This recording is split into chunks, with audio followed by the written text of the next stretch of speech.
What's kicking y'all? Kwikpanik here, and I'm back with another TheoryOh Duel Links video. Today, I'm here with my buddy Pizzy.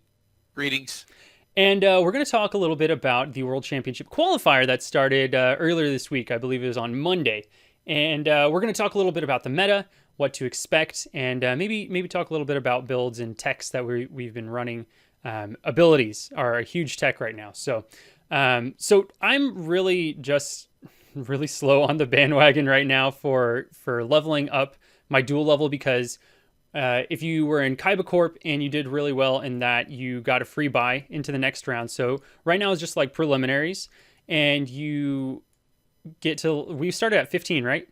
Yes. Okay, so you start at 15 if you got in the top 250 or something like that of KC Cup.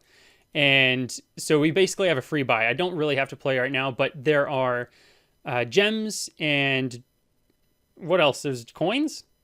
And Gems, tickets. coins, card tickets. There's That's like a pretty much. glossy super rare ticket that you can get if you have already qualified and play. So it's totally worth it to get the free stuff, the free swag. And I'm only up to level 16. I think after this video, I'm gonna go and crank out some more games. But we last talked in that was our second episode, I think, of TheoryOh, that the new set was coming out. And there was a lot of hype with Six Samurais and Noble Knights. And we were super hyped that there were going to be some new things happening in the meta. But I don't know, we haven't found that, have we, Pizzy?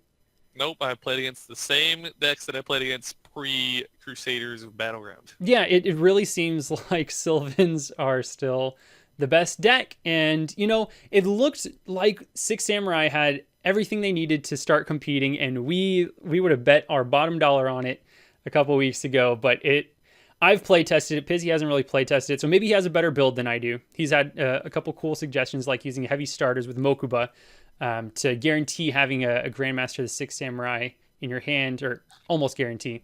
So maybe that's something I need to play around with more. But I personally have played maybe like 10 games, and I used Bujin just for fun because I was just so set on not using Sylvans again.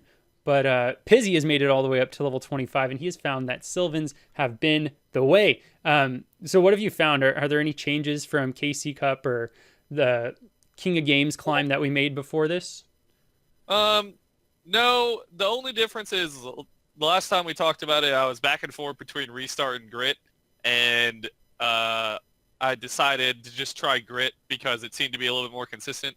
And Grit has just been coming through like super huge because, like I was discussing off stream, the Silent Magician OTK deck is kind of wildly popular in this tournament for some reason.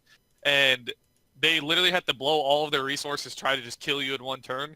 And then after that, they play into the void so they don't have a hand, and then they have a little baby Silent Magician on the board that you can just literally turn around and just kill them. I mean, if your Grit doesn't pop on turn 2, then you're just destined to lose, I guess, because you have like an 85% chance to have Grit pop if they attack you for 4,000. So that's really it. Is like just I'm playing Grit over Restart. There's no question I wouldn't do it any differently. Have you changed any of the monster lineup at all, or is it just basically the same thing? I know that we were seeing a lot of people teching Providence in the last season format, whatever you want to call it. But that was basically it, right? I mean, in the Grit version, all you play is Econ, and I've noticed that a lot more people are playing Cyclone because I'm guessing because the Amazonas is a really, really, really popular deck in this tournament, and I guess they feel that Cyclone's good against that deck. But I mean, I don't even set my Econs anymore. I just hold them in my hand to try to just reverse kill my opponent on a Grit pop. So yeah, no, I don't like Providence because going first Providence actually really isn't as good as it used to be. A lot of decks can kind of play around Providence, but yeah, no, the only spell and trap I'm playing is Econ. I guess Cyclone also makes sense when you're playing against Noble Knights, because if they have two Noble Knights on the field, or just two Warriors on the field, and you pop one of the monsters and it gets rid of their equip card, it just goes to another equip monster. So I guess that's technically another reason that it might be a decent tech right now. Yeah, I mean, I've played Noble Knights once and it destroyed me because my opponent opened Madrat, Dristin, the quick play, and Aphrodite, and just I couldn't do anything because he just OTK'd me. So. I think there would be Pizzy and I are in the same boat. We have two Madrat, and you have everything else, right? Yeah, I just need one more Madrat. Yeah, we literally just need one more Madrat, and then we will be sitting pretty playing this deck. and we just can't seem to get it for some reason. So we'll be playing. I think we're probably both going to test that. Pizzy's already level 25, so no probs there. If I get a couple more gems here and open some packs before the stream, see if I can get another one and I'll test that out. But it just really seems like the consistency is what makes them really powerful. They have something for back rows. They have something, isn't there one that pops a monster? No, Dristan's effect pops a face-up card. Oh, that's what it is. Dristan pops a face-up card. So, like, it's a real toolbox. So if you played Yu-Gi-Oh back in the day, this is like 2004, there is a deck called Warrior Toolbox. It's a Warrior Toolbox, just totally different. There's no Donzo Lugs and stuff. So I think that deck is a really powerful contender. That Silent Swordsman deck will really catch you off guard if you haven't played against it, because it has is that a quick play or normal spell, the one that boosted by 15? It's a quick. Are you talking about the one that's specifically for Silent Swordsman? Yes. It's a quick play. It's a spell for sure. So it's a quick play. Oh, it is. It is. Okay. Yeah. So it's a quick play, and it boosts a Silent Swordsman monster by 1,500, and it's permanent, and it's unaffected by your opponent's card effects. Is it all card effects or opponents? Opponents. Yeah, I'm pretty sure it's opponents' card effects until the next turn. And so you have a 3,800 guy on the field. He's probably going to do damage at some point, which lets him level up into the other Silent Swordsman, which is unaffected by spell cards. I mean, that's the version. They literally run the level 3, and then they just they use secret treasures and just attack you directly for 4,000. Yeah, it's like insane. That's yeah. I don't know. It's a really expensive deck, so maybe you won't run into it. But that's another one to watch out for on the ladder. Pizzy has seen a lot of Amazonis. I personally didn't see a whole lot of it when I played, but you're going to see different things depending on what time you play. Some regions prefer some decks over others. So can you tell me a little bit about the Amazonis matchup? Has anything changed? Have you seen any cool cards that they've been teching? Nope, they're playing the same lame lineup they're playing. I played against two people in a row playing Treacherous Trap Hole for some reason, which is just awful because if any of your traps go to the graveyard, that's just a dead card. Goodness. No, like I brought up in the last video, same thing is like as long as you clear their frontline monsters and you have an answer to their Amazon willpower, which I've just been using econ on it, then you're fine. And the next I really don't think the deck is that strong. I don't understand why so many people are still trying to play it, but well, it has a searcher in it, so it has basically like a Stratos for the spell / it's for the trap. Okay, let's not mess around here. Yeah. Well, that and the deck. I mean, you just had to grind against Elegant exactly. May, I was about to say. And you made a tier deck just by playing against Elegant May. Yeah. Constantly, so. Yeah. So if you grinded against Mai, you got the entire deck for free. So that's another reason that you see it. We just had the double XP or 1.5 XP event, so a lot of people were able to get Mai to level 45, which you can see I'm grinding on the screen for right now to get Amazonis Queen. So it's a free deck, and that's probably why you run into it a bunch. I personally ran into Noble Knights, which we talked about, but I also ran into this Bujin deck, and it inspired me to build my own. But let me tell you about mine's totally different. Let me tell you about the one I ran into. So we're starting to see 30 card Bujin, and if you're not aware, Bujin's got a whole bunch of support in this last set. They got Bujin Turtle, they got Bujin, it's hare or rabbit? It's a bunny looking thing, and it's a hare. And then what's Suwani? Is that his name? The purple one? I have no idea what his name is. Michizuchi. I don't know these names. All right, these are crazy names, but there's like a 2,000 who special summons by banishing another Bujin from the graveyard. There's one that's basically Honest, and if you don't know what Honest is, it's basically a damage calculation monster card. And when this one's in the graveyard and one of your Bujin monsters, Beast Warriors, battles another monster, you can banish from the graveyard, and it gains attack equal to the attack of the monster it's battling, and your opponent takes half of the damage that they normally would. So that's an insanely good card. And what they're doing is all of these Bujin beast monsters get their effects when they're in the graveyard. So they're getting Yamato, Michizuchi, something like that, and Arasuda are the 3 beast warriors that we have access to, as well as the less accessible 2,000 attack one that has to be special summoned from the hand by banishing. And then they're just able to use all these free effects in the graveyard that they get with That Grass Looks Greener. Now, if that wasn't already bad enough, they add some more consistency to the deck by playing Ties the Brethren. So Ties the Brethren lets you special summon 2 level 4 or lower monsters after you target 1 on the field. And those monsters that you special summon from the deck have to have the same attribute and type. And all of the Bujin monsters, Arasuda, Michizuchi, and Yamato are Light Beast Warriors, so you can just activate those. Now, all of their effects, well, two of the effects trigger off each other. Michizuchi is like a 1900, which is awesome. But you trigger Yamato, which lets you search for a Bujin monster from the deck and then pitch a card from your hand. Well, after you trigger that one, you can use Arasuda to draw a card and then pitch a card. So you're constantly like filling your graveyard. You just got two free one free card technically off of Ties of the Brethren. Like this card, this deck is really consistent for being a 30 card deck, which is not the first thing that you would think. But when 1/5 of the deck makes these power plays, it's insane. Do you have any thoughts on the Bujin deck?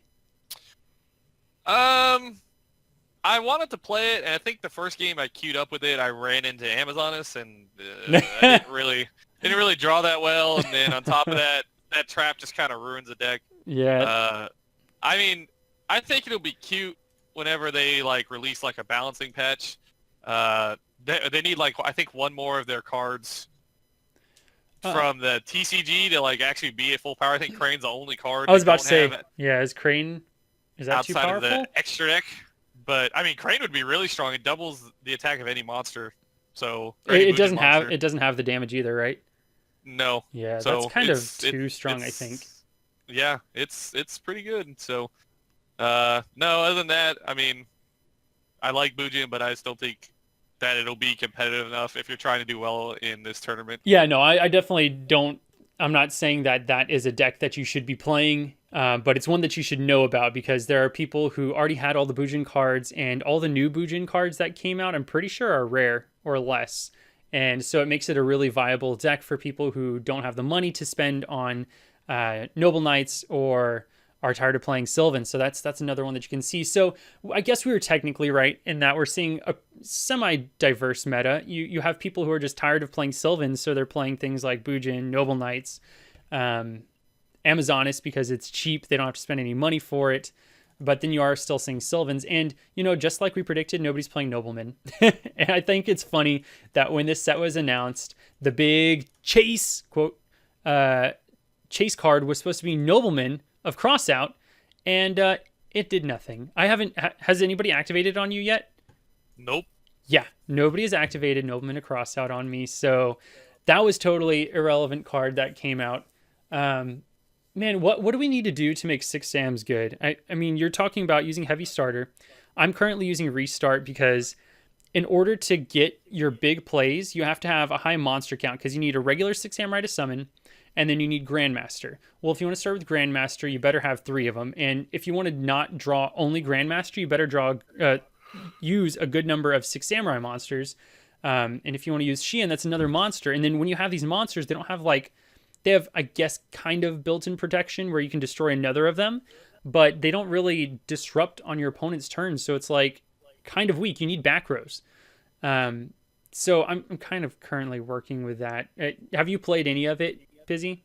I just played a game and squeaked out a win against Spellbooks. I mean, I'm like kind of adopting the Sylvan mentality since I'm playing Heavy Starter. Like I'm just trying to draw a Grandmaster, and like either Iru or Zanji, and then I'm just trying to hopefully push like enough damage to just like OTK my opponent, which I can do with 3 Econ, 3 Cosmic. But the deck just has a poor matchup against Amazonas, so it kind of makes it like hard for me to want to continue playing it.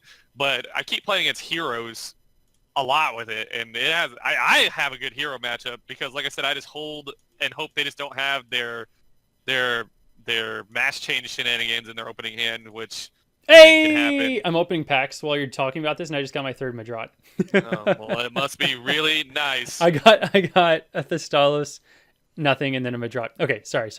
But yeah, I mean, I think 6 Sam will be good at some point. I don't know if this particular time in Duel Links is its time to shine because of the heavy focus on Amazonas and Sylvan, and Spellbook. I played against a bit of a Spellbook, but I think soon. I feel like they'll release a balancing patch after Worlds to kind of deal with some of these decks that are kind of a little bit stronger. Yeah.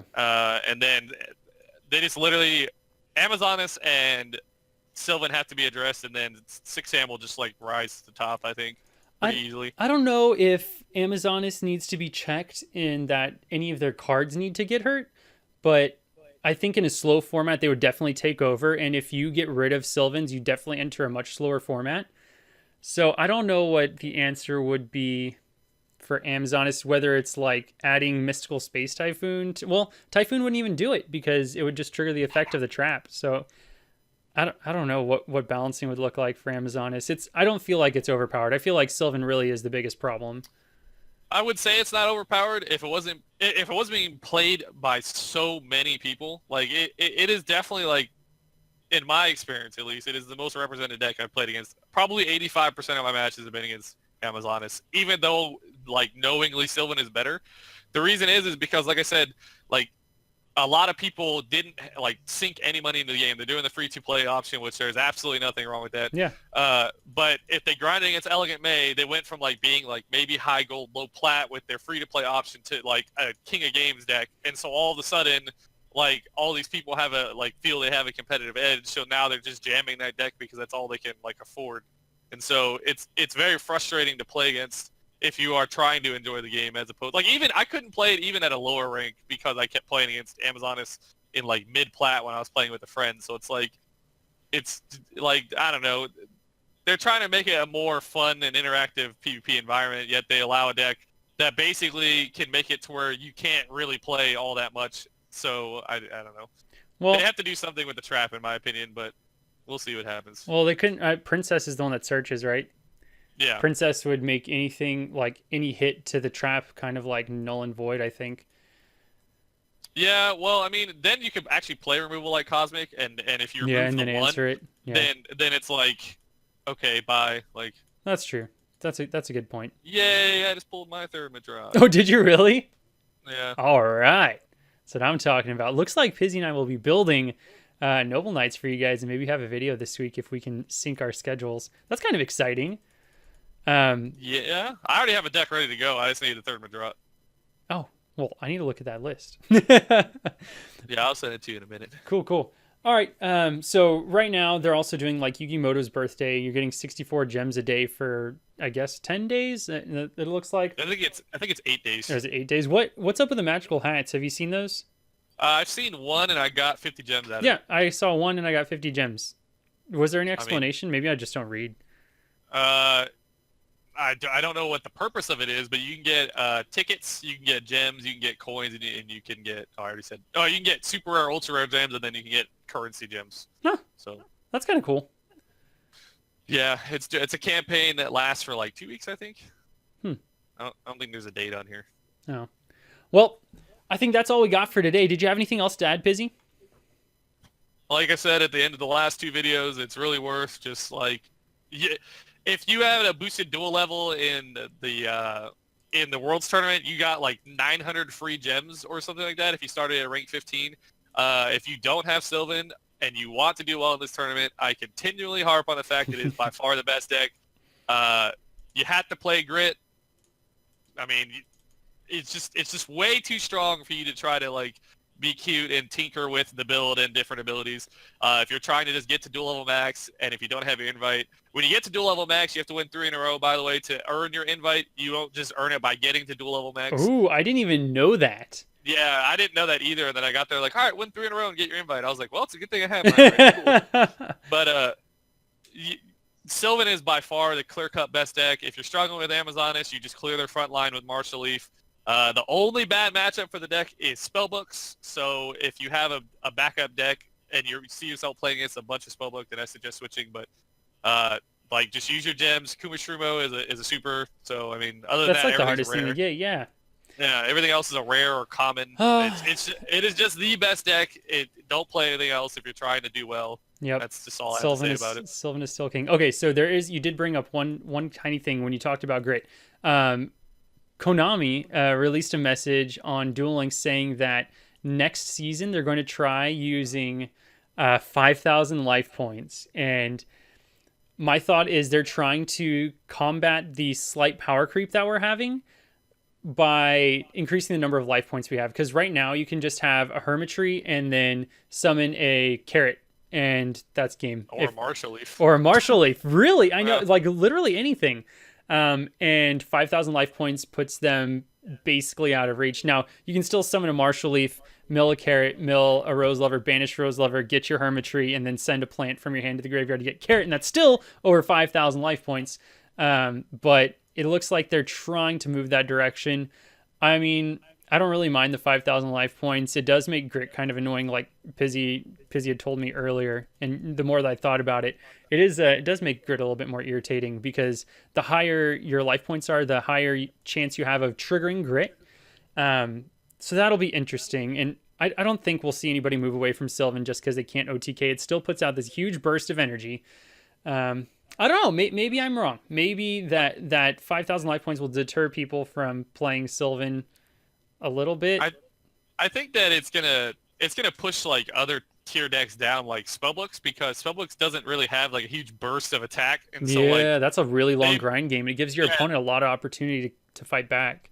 Yeah, they essentially bank on like chipping away your life points, and like to have to go at 5,000 instead of 4,000 is kind of unfortunate. That's 2 more Blue Boy attacks, man. Yeah, well, that, and I think that you'll see the only people really playing Amazonas at that point will be people that have Mai at 45 and have Queen. So yep, probably. I don't know what's gonna happen, but I mean, yeah, they're trying to get away from people being able to just turn 2 kill people. Like, you can't hero TK either unless they have an open board. I know, so. Enki doesn't do it anymore. That's crazy. Yeah, so I think they're just trying to like help balance this insane like die by the 3rd turn meta that we've managed to find ourselves in. Yeah, I'm hopeful for it. I hope it's a good change. Right now, they're saying that it's only going to last the 1 season, but you know, it's Konami. If they decide that they like it enough, then they're going to stick with it. And hopefully, the playability, so lasting more than 1 turn and being able to play your deck, is always super exciting in Yu-Gi-Oh! Because you don't always play in formats like that. I think it'll attract maybe some new players, and it'll retain some old players, and it might bring back some old players who quit. So that's exciting. I think that Duel Links is doing some things correctly. We've gotten some good giveaways. Every time we have a tournament like this, we're getting a lot of gems. There's always an opportunity to earn lots of gems, so you can get the cards and you can grind out free to play. You can do the free to play thing. It's a lot easier if you just pull out your credit card. But I'm excited with the way that Duel Links is going. The 5,000 life point thing will be interesting, but Pizzy and I are going to work on a Noble Knight deck, or I'm just going to copy him. So who knows? But I think we'll be bringing a video of that before the weekend, hopefully, if Pizzy and I can get together on that. But let us know what future topics you'd like to hear us talk about on the channel, and we are always willing to listen, and we thank you so much for your support. That is all we got for today. Hope you guys have an awesome day. Later!